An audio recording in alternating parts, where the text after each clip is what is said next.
Hello everyone. तो हम लोग जीपीएससी एई 2021 क्लास 2 नर्मदा वाला जो पेपर हुआ था उसके आंसर की विथ ब्रीफ ब्रीफ एक्सप्लेनेशन को डिस्कस कर रहे थे।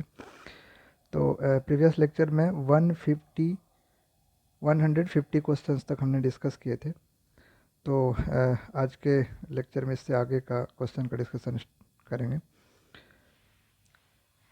तो लेट्स स्टार्ट। सिर्फ टेक्निकल सेक्शन हम लोग यहाँ पे डिस्कस कर रहे हैं, नॉन टेक्निकल पार्ट नहीं है, जो कि क्वेश्चन नंबर 100 से स्टार्ट होता है और 300 तक है। 200 टेक्निकल क्वेश्चंस आते हैं इसमें। Okay, so let's start. Question number 151, इसमें क्या कह रहा है कि द रेंज ऑफ मोह मोह स्केल, है ना। मोह स्केल जो होता है वो हार्डनेस को मेज़र करता है, ठीक है। हार्डनेस को मेजर करता है मोह स्केल। ओके, तो मोह स्केल जो होता है वो 1 to 10 के रेंज में उसको स्केल किया जाता है ना। 1 से स्टार्ट होता है अप टू 10 और वो इंक्रीज होते जाता है उसकी हार्डनेस। ओके, तो अगर मैं इसकी करेक्ट आंसर बोलूँ तो इसकी करेक्ट आंसर क्या हो जाएगी? सी, है ना। 1 to 10, नॉट 0 to 10। बहुत लोग 0 to 10 के लिए, 0 to 10 नहीं होता, 1 से स्टार्ट होता है। 1 जो होता है वो टाक का होता है। किसका होता है? टाक, TALK, टाक, ठीक है। 1 से स्टार्ट होता है, 1 2 3। 2 जो होता है वो आपको जिप्सम का होता है, 2 जिप्सम का होता है। 3 जो है वो कैल्साइट का होता है, 3 कैल्साइट का। 4 जो है 4 होता है आपका फ्लोराइट का, है ना। फ्लोराइड का 4 होता है। 5 जो होता है वो होता है एपेटाइट का। ओके, एपेटाइट का होता है 5। 6 जो होता है वो और ऑर्थोक्लेज, है ना। ऑर्थोक्लेज इसका होता है 6। 7 होता है आपका क्वार्ट्ज का, 7 होता है। 8 होता है आपका कोरंडम का, 8th होता है। 9 होता है आपका, सॉरी, 8 टोपाज होता है, 9 कोरंडम होता है। ओके, इसको थोड़ा सा करेक्ट कर दूं मैं। जो 7 क्वार्ट्स का ठीक है। 8 जो होता है, 8 होता है आपका topaz. Okay, and 9 is for corundum. Okay, and last is the hardest material, that is for diamond. Okay, so start from 1 up to 10 और ये इंक्रीज होते जाता है ना। आप देखेंगे हार्डनेस स्केल जो है 1 to 10 इंक्रीज होते रहता है, इसलिए मैं इस तरह से लिखा हूँ, है ना। तो सबसे कम जो हार्ड होता है वो क्या होता है? टाक होता है, जिसकी हार्डनेस क्या होती है? 1, है ना। Similarly 2 for gypsum, 3 for calcite, 4 for fluoride, है ना। 5 एप्टाइट, 6 ऑर्थोक्लेज, 7 quartz and 8 is the topaz, 9 is the corundum and 10 is the diamond. So hardest material is diamond. So correct answer is 1 to 10. Okay. Question number 52. The property of a mineral by virtue of which it can be cut with a knife.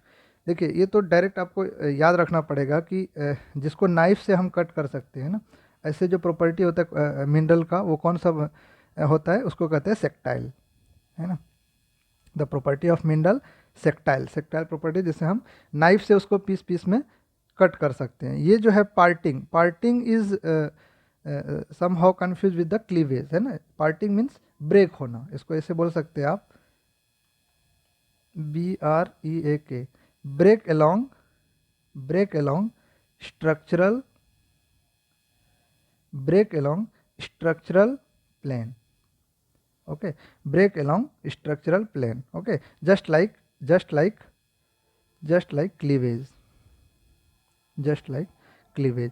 तो that is called parting. तो parting तो होगा नहीं, ये क्या बोल रहा है कि property of the mineral that it can be cut with a knife. तो इसका करेक्ट आंसर होगा सेक्टाइल।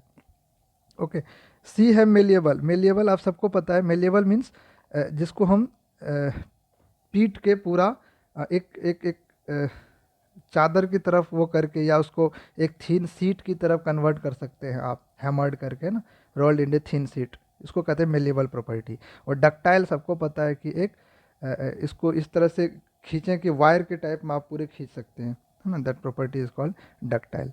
तो डक्टाइल होगा नहीं, मेलिएबिलिटी होगा नहीं, पार्टिंग होगा नहीं, तो इसका करेक्ट आंसर हो जाएगा सी।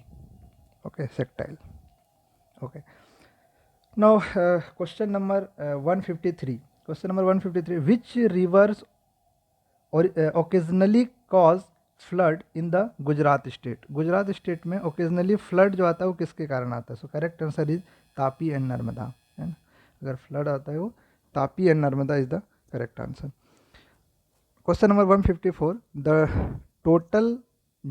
Total depth of the water required by crop that is delta. देखिए यहाँ पे इंपॉर्टेंस क्या है कि इसमें दिया है ना, डेल्टा मीटर में दिया है। During the entire crop entire period the crop is calculated as dash where B is number of days, D is the duty. तो यहाँ पे डायरेक्ट फार्मूला पूछा है जो हम इरिगेशन में डिराइव करके निकालते हैं।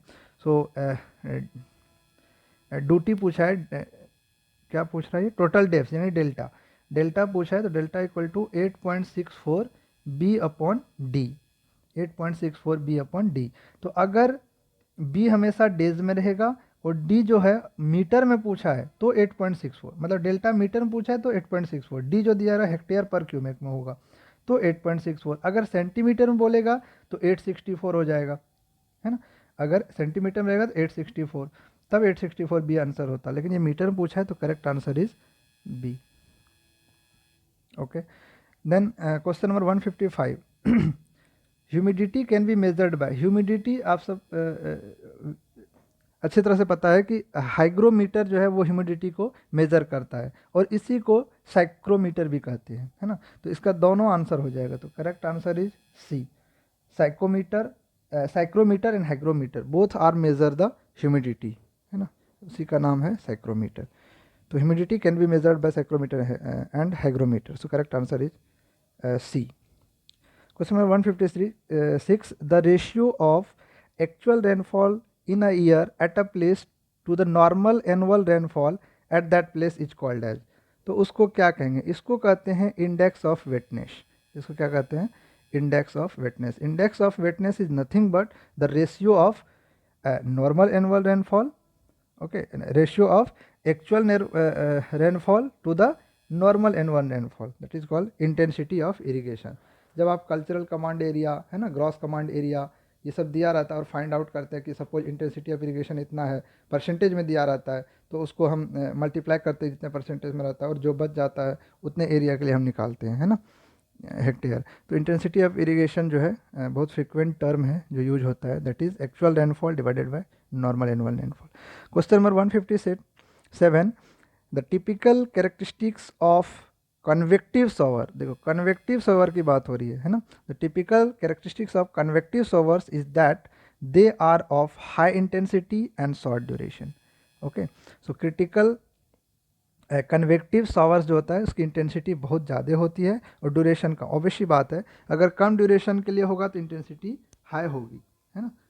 आप देखें कभी कभी जो बारिश होती है हाई इंटेंसिटी की, 1 घंटे में बाढ़ ला देता है, इतना पानी होता है, तो उसकी इंटेंसिटी बहुत ज़्यादा होती है ना। और कोई कोई कभी कभी दिन भर बारिश होते रहती है एंड जो आउटपुट होता है, रन ऑफ होता है, वो बहुत कम होता है, मतलब लगता नहीं कि इतना बारिश हुआ है, दिन भर बस एकदम सिर्फ फुहारे टाइप का बारिश होते रहती है ना। तो उसको कहते हैं low intensity and longer duration. तो this is high intensity and short duration. तो कन्वेक्टिव शॉवर जब भी होता है वो हाई इंटेंसिटी और शॉर्ट ड्यूरेशन का होता है। So correct answer is option number B. Equivalent moisture is the water retained by saturated soil after being centrifuged by a centrifugal force of 1000 times of that of the gravity। तो इसको कहते हैं equivalent moisture. Equivalent moisture जो water retain करता है वो 1000 times of that of gravity होता है ना फॉर सैचुरेशन। तो इक्विवेलेंट मॉइस्चर क्या होता है कि हम मॉइस्चर को ब्रिंग करते हैं अप टू द जो उसके सैचुरेटेड मॉइस्चर कंटेंट होता है फील्ड कैपेसिटी तक हम उसको ड्रेन करके लाते हैं, है ना, दैट इज इक्विवेलेंट मॉइस्चर। तो वो जो होता है 1000 टाइम्स होता है दैट ऑफ ग्रेविटी, ओके, जो फोर्स उसमें एक्ट करता है सेंट्रीफ्यूज, है ना। Question number 159 what is dyke. Dyke is also called as barrier. Dyke होता क्या है? Barrier use to hold back water from the river and lake, है ना। एक बैरियर है जो यूज किया जाता है वाटर को होल्ड करने के लिए, है ना, इन द रिवर और लेक इसमें। तो डाइक को ही दूसरा नाम क्या कहते हैं, लीवीज, है ना, dyke is also called as levees. You should not confuse with wall, wall इसका करेक्ट आंसर नहीं होना चाहिए, क्योंकि अगर सिर्फ वॉल कहेगा तो वॉल, बैरियर को वॉल कह सकते हैं, लेकिन किस पर्पज से, वॉल तो बहुत सारा हो जाता है। तो यहाँ पे लीवीज होगा जो मोस्ट सुटेबल होगा, मोस्ट सुटेबल ऑप्शन जो होगा वो लीवीज होगा, वॉल नहीं होगा। Okay, question number 160, average filtration rate W index of an area is given by dash where the total precipitation Q, total runoff TR, duration of rainfall in hours। तो क्या कर रहा है, W इंडेक्स क्या होता है बोलता है, तो W index is equal to total precipitation, जितना भी प्रेसिपिटेशन हुआ उसमें से रन ऑफ कितना हुआ, दैट इज Q, वो माइनस कर दीजिए, और कितने ड्यूरेशन के लिए हुआ, that is TR। So this is called as W index, उसको कहते हैं W इंडेक्स। ये भी हम हाइड्रोलॉजी में यूज करते हैं, W इंडेक्स, फाई इंडेक्स, है ना। फाई इंडेक्स हमको क्या कहता है कि कितना रन ऑफ हो रहा है, रन ऑफ कितना हुआ, है ना, तो that is called as phi index. और W index is the minimum index, है ना, फाई इंडेक्स से कम होता है W इंडेक्स। तो इसमें रन ऑफ को भी माइनस कर देते हैं हम, तो जो बच गया कितने टाइम के लिए वो पर सेंटीमीटर में निकाल लेते हैं। तो correct answer is P minus Q divided by TR, है ना, TR is the duration. Okay, what is infiltration rate, infiltration rate क्या होता है, या ये क्वेश्चन कर रहा है इनफिल्ट्रेशन रेट इज ऑलवेज, है ना। तो इनफिल्ट्रेशन रेट क्या होता है कि किस रेट से इनफिल्ट्रेट हो रहा है ना। तो इसकी मैक्सिमम जो होगा इनफिल्ट्रेशन रेट किसके बराबर हो सकता है, इनफिल्ट्रेशन कैपेसिटी के बराबर, जितनी उसकी कैपेसिटी होगी उतनी तो इनफिल्ट्रेशन हो सकता है। सपोज करो बारिश हुई, है ना, कि बारिश हो रही है, उसकी इंटेंसिटी बहुत ज़्यादा है ना, और जितना बारिश हो रही है रन ऑफ जनरेट नहीं हो पा रहा है, जो भी प्रेसिपिटेशन हो रही है, सपोज करो ये सरफेस है, जो भी प्रेसिपिटेशन हो रही है वो सारे इनफिल्ट्रेट हो जा रही है ना, तो रन ऑफ हो ही नहीं रहा है, सारे इनफिल्ट्रेट हो जा रहे हैं। मतलब प्रेसिपिटेशन या रेट ऑफ इंटेंसिटी या रेट ऑफ इनफिल्ट्रेशन जो है वो उसके कैपेसिटी के इक्वल हो सकता है, तो हमेशा इसके इक्वल होगा और उससे कम होगा, उससे ज़्यादा तो कभी नहीं होगा। So correct answer is C, infiltration rate is always equal to infiltration capacity or below. So the correct answer of 161 is C, option C.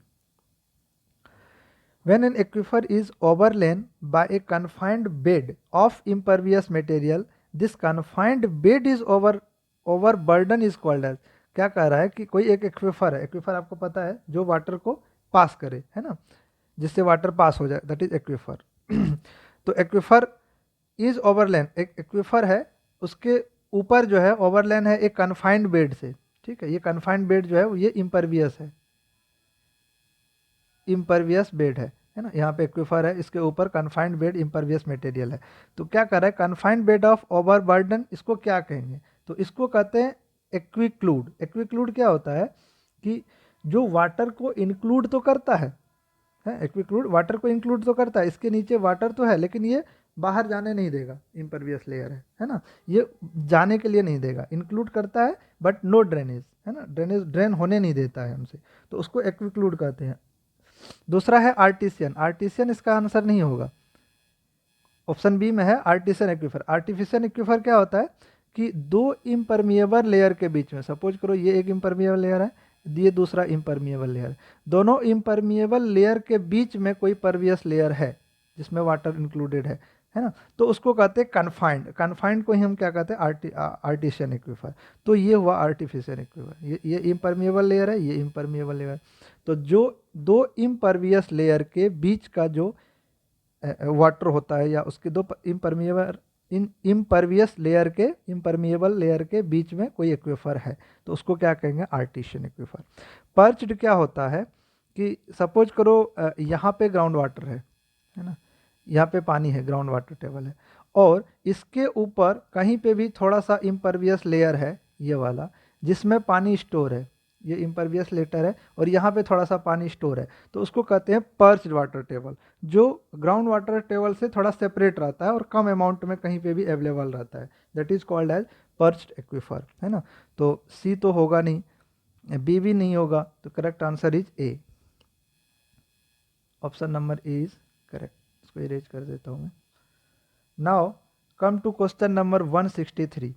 So question number 163 क्या कह रहा है कि the various infiltration well connected by a porous pipe to a sump well, porous pipe to a sump well is called as, इसको कहते हैं jack well. इसको क्या कहते हैं? Jack well. 163 का करेक्ट आंसर होगा ए, कि वेरियस इनफिल्ट्रेशन वेल जो कनेक्टेड होता है एक पोरस पाइप से, उसको कहते हैं jack well. The graph produced by an instrument, the graph produced by an instrument which measures the variation of atmospheric temperature with time is called as thermograph। उसको क्या कहते हैं? थर्मोग्राफ। नाम से ही लग रहा है आपको कि एक ग्राफ है जो एक इंस्ट्रूमेंट से, graph produce by an instrument which measure the variation of atmospheric temperature, atmospheric temperature के वेरिएशन को मेजर करता है, that is called thermograph. 165 INSAT 2A। INSAT 2A क्या है? ये जियो सिंक्रोनस सैटेलाइट है। इनसेट 2A क्या है? जियो सिंक्रोनस सैटेलाइट है। ओके, सो ये GIS वगैरह से ये क्वेश्चन है। क्वेश्चन नंबर 166 है the theory of infiltration capacity. Infiltration capacity का जो थियरी दिया है वो हॉल्टन ने दिया है ना। तो क्वेश्चन नंबर डी जो हो जाएगा वो सही हो जाएगा, RE हॉल्टन, है ना। हॉल्टन इक्वेशन आप पढ़े भी होंगे। ये देखिए यहाँ पे लिखा हुआ F0 - FE e KT something, इस तरह से इक्वेशन रहता है, उसको हॉल्टन इक्वेशन कहते हैं, जो इनफिल्ट्रेशन निकल के आता है। तो ये थियरी जो दिया है वो कौन दिया है? RE Horton's. So question number 167 incrustation of the tubewell pipe में लीड टू। अगर ट्यूबवेल पाइप में इनक्रस्टेशन होता है, इनक्रस्टेशन मतलब कि जब वाटर में कुछ जैसे कि क्या कहते हैं उसको, आयरन बैक्टीरिया वगैरह, कुछ मैंगनीज बैक्टीरिया, ये सब प्रेजेंट रहता है वाटर में, है ना। तो उसके कारण पाइप में क्या हो जाता है? इनक्रस्टेशन। और अगर इनक्रस्टेशन होगा ट्यूबवेल पाइप में तो क्या होगा? डिस्चार्ज रिड्यूस हो जाएगी, है ना। तो क्या होगा? डिस्चार्ज रिड्यूस हो जाएगी। तो क्वेश्चन नंबर 167 का करेक्ट आंसर क्या हो जाएगा? ए। Now come to question number 168. A vessel of 4 meter cube contain an oil which weighs 30 kilonewton. The specific weight of the oil is, specific weight क्या होता है? तो specific weight आपको पता है कि specific weight is equal to weight per unit volume, weight per unit volume। weight दिया है 30 और वॉल्यूम दिया है 4, तो डिवाइड कर दीजिए तो 7.5 किलोन्यूटन पर मीटर क्यूब इसका करेक्ट आंसर हो जाएगा सी। इसमें तो कुछ था ही नहीं। The mercury does not wet the glass this due to the property of liquid known as. क्या कर रहा है? मरकरी ग्लास को वेट नहीं करता है, इस प्रॉपर्टी को क्या कहते हैं? तो देखिए, जो मरकरी होता है ना, Hg, है ना, इसकी विस्कोसिटी है होती है, वेपर प्रेशर लो होती है, ठीक है। तो जो प्रॉपर्टी होती है कि मरकरी वेट नहीं करता है, तो उसको उसका प्रॉपर्टी देखिए, मरकरी में क्या होता है, जो इंटरमोलिकुलर उसका मोलिकूल होता है वो इंटरमोलिकुलर फोर्स ऑफ अट्रैक्शन से बंधे रहते हैं ना, दैट इज कोहेसिवनेस, कोहेसिव कहते हैं उसको, कोहेजन। तो उसके कारण वो क्या होता है कि वो अपने आप में एक दूसरे को पकड़े रहता है ना, तो बिखरता नहीं है ना। कोहेजन का क्या मतलब है कि सपोज करो यहाँ पे अगर मरकरी गिर जाए तो वो मरकरी इस तरह से ऐसे गेंद टाइप के शेप में बन जाएगा, अपने आप में सिमटते रहेगा, बिखरेगा नहीं इस पर, ठीक है। तो वो किसके कारण? कोहेजन के कारण। लेकिन जो कोहेजन है वो आपस में मिला रहेगा, है ना। और एक एक इस सरफेस से, इस सरफेस को वेट नहीं करेगा, मतलब इस पे पूरा ऐसे बिखरेगा नहीं। अगर इस तरह से हो जाता तो बोलता सरफेस को वेट कर दिया, सरफेस को वेट नहीं कर रहा। तो मतलब यहाँ पे ये जो थीटा है ना, या फिर इधर से लीजिए तो इधर से लीजिए, ये जो थीटा है, एंगल ऑफ कॉन्टैक्ट बोलते हैं इसको, ये 90 डिग्री से बड़ा है ना। जब कोहेजन इज, यहाँ पे देखिए, एक मिनट, इसको मैं ऐसे कर देता हूँ कि इस तरह से वो ऐसे बनेगा, है ना। तो अगर मैं ये एंगल लूँ, इस एंगल को देखिए, ये एंगल क्या है? 90 से बड़ा है। और यहाँ पे ये एंगल क्या है?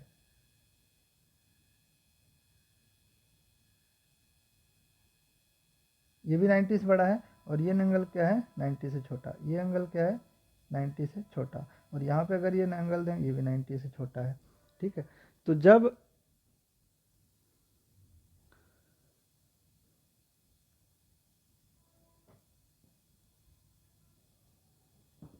ओके, तो देखिए यहाँ फिर से मैं इसको ड्रॉ करता हूँ, ये थोड़ा सा गलत हो गया। हाँ, इसको मैं फिर से ड्रॉ कर रहा हूँ। देखिए ये कोई सरफेस है, ये दो सरफेस ले लिया मैं। एक को कहेंगे कि जब सरफेस को वेट करेगा, एक को कहेंगे जब सरफेस को वेट नहीं करेगा। तो देखिए जब adhesion is greater than cohesion, जब adhesion is very very greater than cohesion, उस केस में क्या होता है कि एडहेजन ज़्यादा है, मतलब इंटरमोलिकुलर फोर्स ऑफ रिपल्सन ज़्यादा है, तो इस तरह से वो करता है, उसको कहते हैं वेटिंग। उसको क्या कहते हैं, वेटिंग। ये वेट कर रहा है पूरा सरफेस को यहाँ से वहाँ तक, है ना, आपस में नहीं हो रहा। लेकिन जो मरकरी है वो नॉन वेटिंग है, मतलब वो उसमें क्या है, cohesion is very very greater then adhesion, तो वो इस तरह से बनता है शेप। ठीक है, वो कैसे बनेगा, इस तरह का शेप बनाएगा, आपस में ही एक दूसरे से इंटरमोलिकुलर फोर्स ऑफ अट्रैक्शन ज़्यादा रहेगा। तो अब आप एंगल देखिए, ये वाला एंगल, तो ये क्या है, लेस देन π/2 है। ये क्या है, लेस देन π/2 है। और सेम एंगल आप यहाँ पे देखिए, है ना, वहीं से लेंगे, तो ये क्या है, ग्रेटर देन π/2 है। ये एंगल क्या है, ग्रेटर देन π/2 है ना। तो इसको कहेंगे नॉन वेटिंग, इसको कहेंगे वेटिंग, है ना। ये वेट कर रहा है, ये नॉन वेटिंग कर रहा है। तो ये तो प्रॉपर्टीज हो गई मॉलिक्यूल की। लेकिन यहाँ पे क्वेश्चन क्या कर रहा है, mercury does not wet the glass, glass को वेट नहीं कर रहा है। This is due to the property of liquid known as, तो लिक्विड की जो प्रॉपर्टी होती है जिसके कारण ये इस तरह से बना हुआ है शेप, है ना, उसको कहते हैं सरफेस टेंशन। सरफेस टेंशन मतलब कि जो मॉलिक्यूल्स है वो आपस में ही एक दूसरे से जुड़ा हुआ रहता है, और उसके अंदर वो टेंशन की तरह काम करता है, टेंसाइल फोर्स की तरह काम करता है ना। तो जो प्रॉपर्टी होगी दैट इज सरफेस टेंशन होगा, यहाँ पे कोहेजन नहीं होगा इसका करेक्ट आंसर। तो लिक्विड की प्रॉपर्टीज जो होगी वो सरफेस टेंशन होगा। Cohesion adhesion is the material properties, right, cohesion adhesion is the material properties. So now question number 170, which 170, when a vertical wall is subjected to a pressure due to liquid on both sides, the resultant pressure is the dash of these two pressure। देखिए कोई भी एक vertical wall है, इसको मैं erase कर देता हूँ, एक वर्टिकल वॉल है, उसके दोनों तरफ एक्ट कर रहा है। ये वॉल है, इधर भी कुछ भरा हुआ है, इधर भी कोई लिक्विड भरा हुआ है। तो यहाँ से क्या एक फोर्स जनरेट होगा इस डायरेक्शन में, इधर से एक फोर्स जनरेट होगा इस डायरेक्शन में। तो क्या होगा, दोनों का डिफरेंस लेंगे, है ना। Suppose P1 is equal to gamma H, है ना, H, P2 is equal to gamma Z। तो क्या हो जाएगा, गैमा कॉमन लेंगे, अगर लिक्विड सेम है, लिक्विड सेम नहीं तो ये गैमा 1 गैमा 2 हो जाएगा। ठीक है, तो वहाँ से आप इसके दोनों के डिफरेंस लेते ना कि सम, तो correct answer is the B. Okay, now question number 171, a body floating in a liquid is said to be neutral equilibrium. जब न्यूट्रल इक्विलिब्रियम में रहेगा if it's metacentre coincide with the centre of gravity, so correct answer is E. अगर Meta centre जो है वो above रहेगा centre of gravity तो उसको क्या कहते हैं, स्टेबल। अगर बिलो रहेगा तो उसको क्या कहते हैं, अनस्टेबल। अगर कोइंसाइड करेगा तो उसको कहते हैं न्यूट्रल इक्विलिब्रियम। तो करेक्ट ऑप्शन क्या हो जाएगा, A. Question number 172, the imaginary line drawn in the fluid in such a way that the tangent at any point gives the direction of motion at that point is known as, उसको कहते हैं stream line, है ना, क्या कहते हैं, stream line. Stream line always a imaginary line, जहाँ पे किसी भी पॉइंट पे अगर आप एक टेंजेंट ड्रॉ करेंगे तो उस पॉइंट पे आपको वेलोसिटी देगा इन दैट डायरेक्शन, है ना, उस डायरेक्शन में आपको वेलोसिटी दे देगा। तो that is called as streamline, उसको क्या कहते हैं, स्ट्रीम लाइन कहते हैं। नेक्स्ट क्वेश्चन है the Euler's equation. Next question है कि Euler's equation for the motion of fluid is based on the assumption, कि यूलर्स इक्वेशन कौन सा एजम्पशन पे है। तो हम लोगों को पता है यूलर्स इक्वेशन को ही इंटीग्रेट करते हैं तो बर्नौलीज इक्वेशन मिलता है हम लोगों को, है ना। तो उसका सारे एजम्पशन, मतलब जो 5 एजम्पशन है वो सारे यूज करते हैं। अगर यहाँ नेवियर स्टॉक पूछता तो थोड़ा एजम्पशन कम होता है ना। ये यूलर्स पूछा है तो fluid is non viscous, viscous तो होगा ही, होमोजीनियस भी होगा, इनकम्प्रेसिबल भी होगा, है ना। तो एक तो सही है, fluid is non viscous, inviscid होती है, होमोजीनियस एंड इनकम्प्रेसिबल। और the flow is continuous, continuous भी होता है, स्टेडी भी होता है, flow along the stream line के एलोंग फ्लो करता है। तो 1 एंड 3 तो करेक्ट है। अब देखते हैं ऑप्शन में 1 and 2, 2 and 3, 1 and 3। Option D में 1 एंड 3 मतलब the velocity of flow is uniform over the section, so 2 is also correct, correct answer is D. Okay, the coefficient of discharge for an external mouthpiece depends upon, external mouthpiece है ना, external mouthpiece होता क्या है, जिसकी length की जो dia होती है ना, देखिए dia of length is 2 to 3 times, length of the mouthpiece is 2 to 3 times the dia of the mouthpiece, तो उसको कहते हैं माउथपीस। तो वो किस पे डिपेंड करेगा, लेंथ ऑफ माउथपीस पे डिपेंड करेगा कोफिशिएंट ऑफ डिस्चार्ज। तो दो तरह का होता है, एक को कहते हैं एक्सटर्नल माउथपीस, एक को कहते हैं इंटरनल माउथपीस। इंटरनल माउथपीस में भी रनिंग फुल वाला होगा, एक फ्री वाला होगा, ठीक है। तो इसके वैल्यूज़ आप देख लीजिए, एक्सटर्नल माउथपीस की जो वैल्यूज़ होती है, सी की वैल्यू 1 होती है, सी की वैल्यू 1 और सी की वैल्यू 0.85, तो सी डी की वैल्यू ऑटोमेटिक 0.855 होगा, क्योंकि C D is equal to क्या होता है, सी सी इंटू सी वी, है ना। अगर सी सी 1 है, सी वी 0.855 है, तो सी डी की वैल्यू भी 0.855 हो जाएगा।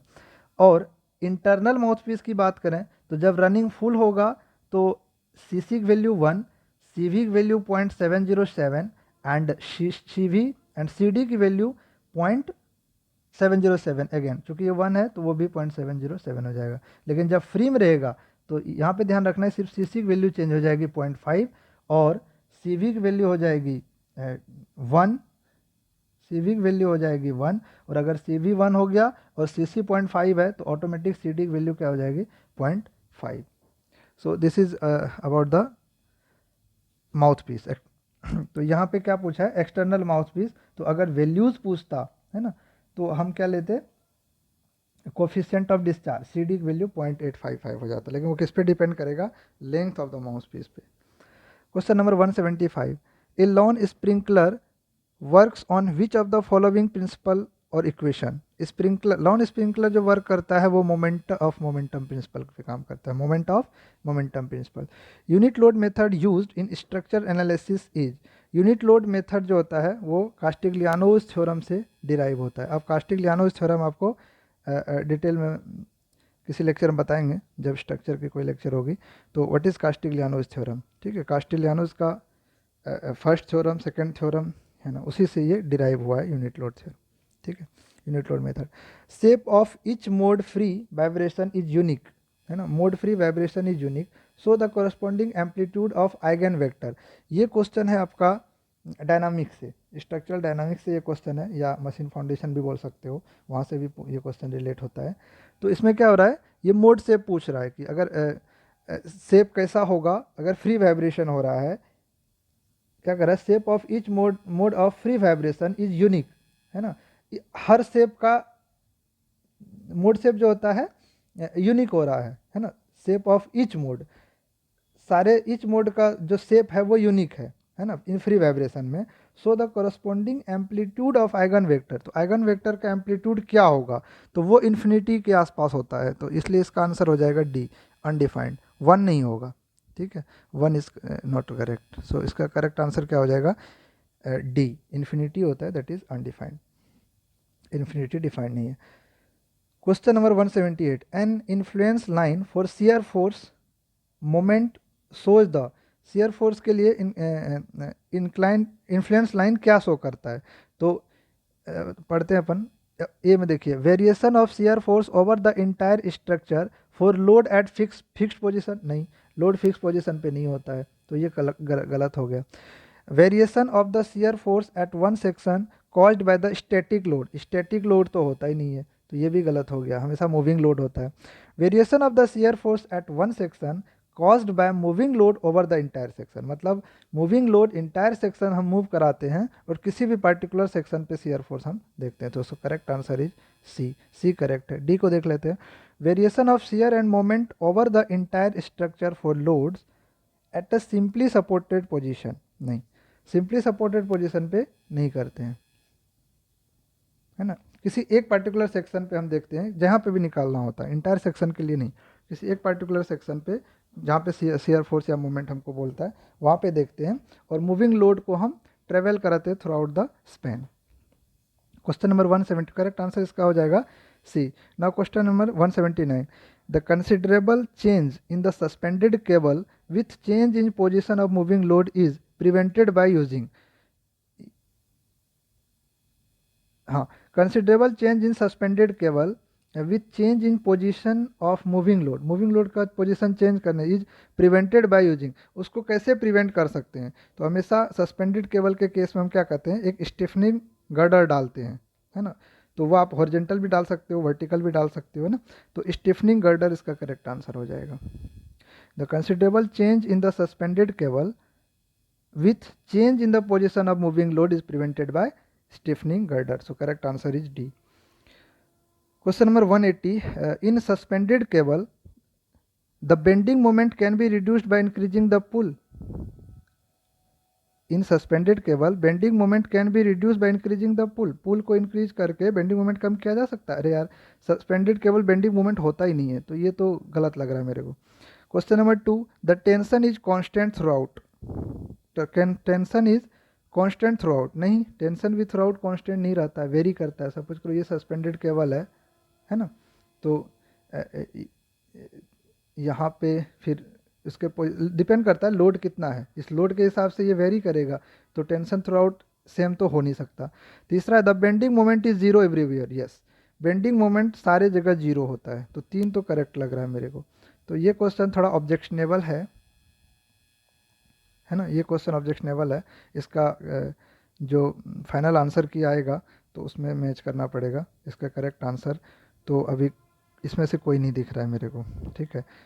3 तो करेक्ट है कि the bending moment is zero everywhere, सब हर जगह सस्पेंडेड केबल में बेंडिंग मोमेंट तो जीरो होता ही है ईच पॉइंट पे। तो 3 करेक्ट है। 3 के हिसाब से अगर सी लेते हैं तो 2 करेक्ट करना पड़ेगा, और अगर डी लेते तो 1 करेक्ट, 1 तो करेक्ट लग नहीं रहा मेरे को, ठीक है। तो देखते हैं इसको। Now question number 181, propped cantilever of span L subjected to a moment plus m at the propped end, the fixed end moment at the fixed end will be। ये propped cantilever beam है, ठीक है। अब इस पे देखिए आप, यहाँ पे प्रॉप कर दिया तो ये प्रॉप्ड एंड हो गया, ये फिक्स्ड है, ये प्रॉप्ड है, तो यहाँ पे प्लस एम में एक मोमेंट एक्ट कर रहा है। प्लस मतलब इसको मैं सपोज एंटी क्लॉकवाइज लो या क्लॉकवाइज लो, जो भी लो, अगर आप इसको क्लॉकवाइज ही लेते हैं तो सपोज कीजिए ऐसा कर देता हूँ मैं, ये प्रॉप्ड एंड है, इसको क्लॉकवाइज ले लिया मैं, ठीक है, एम। तो क्लॉकवाइज एम है, तो ये क्या कर रहा है, फिक्स एंड पे मोमेंट क्या होगा, तो अब यहाँ पे तो मोमेंट होगा नहीं, तो इसको जीरो करना पड़ेगा। तो प्लस एम एक्ट कर रहा है और माइनस एम हम यहाँ पे लगा के इसको जीरो कर दिए, ठीक है। यहाँ पे माइनस एम मोमेंट यहाँ पे इंट्रोड्यूस करके जीरो कर दिया और इसको फिक्स एंड पे ट्रांसफर कर दीजिए, तो same minus M by 2 transfer हो जाएगा उस पर, मतलब डायरेक्शन सेम रहेगा, उसका हाफ कैरी ओवर हो जाता है फिक्स बीम पे। तो इसका करेक्ट आंसर सी होगा, ना कि बी नहीं होगा, ये गलत है, ठीक है। और m माइनस एम तो होगा ही नहीं, आधा ही ट्रांसफर होता है, तो minus M by 2। Statically determinate structure can be analysed by, statically determinate structure can determinate structure सिर्फ इक्विलिब्रियम इक्वेशन से ही एनालाइज हो जाता है। So correct answer is A. Shape factor of rectangular section के सेफ फैक्टर क्या होता है, 1.5। Shape factor is equal to ZP upon Z या MP अपॉन एम, है ना, elastic upon plastic upon elastic, तो वहाँ से सेफ फैक्टर निकल जाता है। तो जो 1.5 होता है वो रेक्टेंगल के लिए होता है, 1.7 जो होता है वो सर्कल के लिए होता है, ठीक है। 2 जो होता है वो डायमंड सेक्शन के लिए होता है, 2 जो होता है वो diamond section. The tension coefficient of any member, tension coefficient method हम ट्रस एनालिसिस के लिए यूज करते हैं। तो उसमें क्या करते हैं, जो भी टेंशन फोर्स आ रहा है ना, तो टेंशन फोर्स डिवाइडेड पर यूनिट लेंथ, उसके हिसाब से करते हैं। Tension in that member divided by the length. So question number 184 का करेक्ट आंसर इज सी।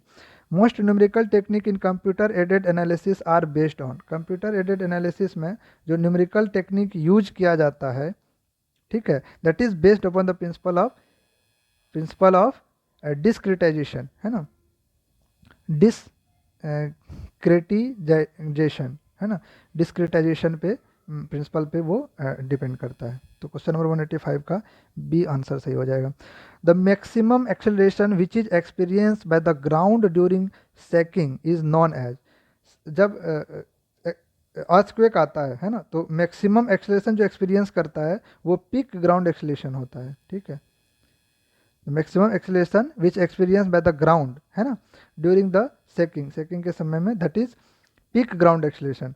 देखो सेकिंग एक्सेलरेशन तो कुछ होता नहीं है, स्काई एक्सेलरेशन ये भी नहीं है कुछ, रडार एक्सेलरेशन ये सब नहीं होगा। तो correct answer is the peak ground acceleration, जो उसमें से मैक्सिमम होगा। According to which method maximum kinetic energy at mean position is equal to maximum potential energy at extreme position. तो इसको रैलिंग मेथड कहते हैं, ये भी डायनामिक्स से ही है। According to which method maximum kinetic energy, जो मैक्सिमम काइनेटिक एनर्जी होता है एट मीन पोजीशन पे, that is equal to the maximum potential energy at extreme position. तो दैट इज रैलिंग मेथड, है ना। तो ये आपको ध्यान में रखना। 187 question number 188, dash are the end support. End support जो होता है वो क्या होता है, अबटमेंट होता है। ब्रिज का एंड सपोर्ट को कहते हैं अबटमेंट, मिडल सपोर्ट को पेयर कहते हैं, ठीक है, piers.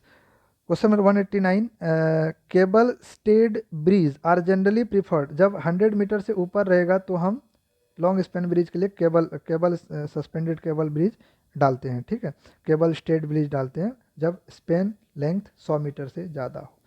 Now question number 190, bridge planned in coastal areas should be design specifically to resist the effect of wind load, है ना। कोस्टल एरिया में जो डिजाइन करते हैं ब्रिज की, तो उसमें हम जो कंसिडर करते हैं स्पेसिफिकली वो विंड लोड कंसिडर करते हैं, ना, कि विंड लोड को क्रिटिकल माना जाता है कि वो कितना है कोस्टल एरिया के लिए। Question number 191, as per IRC which type of bridge loading is to be adopted within municipal limit. अगर म्यूनिसिपल लिमिट है, विद इन म्यूनिसिपल लिमिट है, तो कौन सा हम यूज करेंगे, तो क्लास ए, है ना, कौन सा यूज करेंगे, class A. So option number B is correct, कि विद इन म्यूनिसिपल लिमिट में जो आईआरसी कोड रिकमेंड करता है ब्रिज लोडिंग के लिए, वो क्लास ए है ना, विद इन म्यूनिसिपल लोडिंग। अगर क्लास टिम्बर वाला है तो क्लास बी हम यूज करेंगे, ठीक है, class B is use for timber, timber के लिए क्लास बी। और क्लास ए आपको परमानेंट के केस में आता है, ठीक है, तो इसको इरेज कर देता हूँ। So correct answer is B, class B for timber, class A for municipal limit, class A for permanent. 70R जो है ये उसमें यूज होता है रेलवे वगैरह में, क्लास 70R, है ना। Question number 192, the first loading standard in India was published by the IRC in the year 1958। 1958 में फर्स्ट लोडिंग इंडिया में स्टार्ट हुआ है, ठीक है। तो ये ऐसे ही मेमोरी बेस्ड क्वेश्चन है, तो आप इसको ध्यान में रखेंगे। 1958, as per IRC the bridge approach should have a minimum straight length of. Bridge approach क्या होता है, जब ब्रिज के कनेक्टिविटी के लिए जो रोड होता है, जब ब्रिज के आसपास पहुंचने वाले होते हैं, तो वहाँ पे कुछ पोर्शन स्ट्रेट रखना होता है ना। कर्व को हम अवॉइड करते हैं, कर्व नहीं हो क्योंकि वहाँ सेंट्रीफ्यूगल फोर्स जनरेट होगा, तो कर्व को अवॉइड करते हैं, स्ट्रेट पोर्शन रखते हैं। तो वो स्ट्रेट पोर्शन कह रहा है कि एज पर आईआरसी मिनिमम कितनी होनी चाहिए, तो वो 15 मीटर के आसपास होता है। So this is also a data, you have to memorise this. Question number 194, the material in which large deformation is possible before the absolute failure by rupture takes place is known as. तो उसको कहते हैं ductile, है ना। क्या होता है, ductile material होता है जिसमें लार्ज डिफॉर्मेशन पॉसिबल होता है बिफोर फेल्योर, एब्सोल्यूट फेल्योर से पहले, that is ductile. The minimum clearance from edge of the bearing plate to the pier edge should not be, हाँ, शुड नॉट बी होगा, should not be less than 600 metre, should not be less than 600 metre. तो ये भी again code से question पूछा गया है कि द मिनिमम क्लियरेंस कितनी होनी चाहिए। So minimum clearance from edge of the bearing के एज से लेके पियर के एज तक का जो मिनिमम क्लियरेंस होगा, दैट इज 600 मीटर। कितना होना चाहिए, 600 metre. So question number 196, in case of well foundation sinking of the well is facilitated by using dash, that is circular well. Sinking of well is facilitated by using circular well. Question number 197, if maximum design discharge 0.3 meter cube per second, then the vertical clearance required for road bridge. Road bridge के लिए vertical clearance कितना होगा अगर maximum design discharge 0.3 metre cube per second दिया हुआ है. तो ये आपको डायरेक्टली कोड से लिया गया है कि आप अगर IRC कोड SP13 2004 SP13 2004 में देखेंगे तो आपको ये मिल जाएगा पेज नंबर 37 पे. ये डेटा दिया हुआ है कि up to 0.3 metre cube per second तक 150 mm मिनिमम लेते हैं. मिनिमम कितना 150. So correct answer is C, है ना. कुछ इसके और भी हैं कि 0.3 से अगर 3 मीटर क्यूब तक रहा तो 450 लेते हैं. ठीक है, अगर 3 से 30 मीटर क्यूब पर सेकंड तो 600 लेते हैं, और 30 से 300 तक है तो 900 लेते हैं, 300 से 3000 है तो 1200 लेते हैं, और ग्रेटर देन 3000 है तो 1500 mm मिनिमम वर्टिकल क्लियरेंस लेते हैं. ठीक है. Now question number 198, according to IRC 78 1983, IRC 78 1983 code दे रखा है, the well foundation the minimum dimension of dredge should not be less then. तो इस कोड के हिसाब से यानी IRC 78 1983 के हिसाब से जो मिनिमम ड्रेज है वो 2 mm है, जो कि आपको कोड के पेज नंबर 27 पे मिल जाएगा, है ना. तो वो कितना है 2 मीटर पे. लेकिन यही कोड अब अमेंड हुआ है तो IRC 78 2014 वाले कोड में अगर देखेंगे तो यही वैल्यू 3 मीटर हो जाता है ना. तो अगर IRC 78 2014 के हिसाब से पूछता तो मिनिमम कितना हो जाता 3 मीटर ड्रेज का. Minimum dimension of dredge hole is 3 metre. ठीक है, लेकिन 1983 के हिसाब से क्या हो जाएगा 2 metre. So question number 199, the tracked vehicle loading specified under IRC class AA originated due to the loading pattern of arm tank. arm tank के loading pattern पे इसको स्पेसिफाई किया गया है as per IRC class AA. ठीक है, tracked vehicle के, ये चीज़ ध्यान में रखना, व्हील्ड व्हीकल नहीं ट्रैक्ड व्हीकल के लिए पूछा है. तो ट्रैक्ड व्हीकल के लिए लोडिंग स्पेसिफाई किया है IRC क्लास AA, जो कि कहाँ से ओरिजिनेट हुआ है, दैट इज आर्मी टैंक से. दैट इज क्वेश्चन नंबर 199 का correct answer is C. Cross drainage structure with water way in the range of 6 metre to 30 metre. 6 metre से 30 मीटर के रेंज में अगर है तो उसके लिए जो यूज करते हैं bridge, that is minor bridge. कौन सा ब्रिज यूज करते हैं, minor bridge. Less than 6 metre रहता, अप टू 6 मीटर रहता तो कन्वर्ट होता. 6 से 30 माइनर और 30 से ऊपर मेजर ब्रिज होता है. ठीक है, फिर 100 से ऊपर जो है वो लॉन्ग स्पैन ब्रिज होता है. Okay, so correct answer is इसका ए. तो ये था क्वेश्चन नंबर 51 से लेके 200 का सॉल्यूशन. अगर इसमें कहीं पे कोई डाउट हो रहा है तो आप कमेंट सेक्शन में कमेंट कर सकते हैं, और फिर क्वेश्चन नंबर 201 से लेके 250 तक नेक्स्ट वीडियोस में डिस्कस करेंगे. Okay, thank you so much. Like कीजिए और इसको शेयर कीजिए. Okay, bye bye.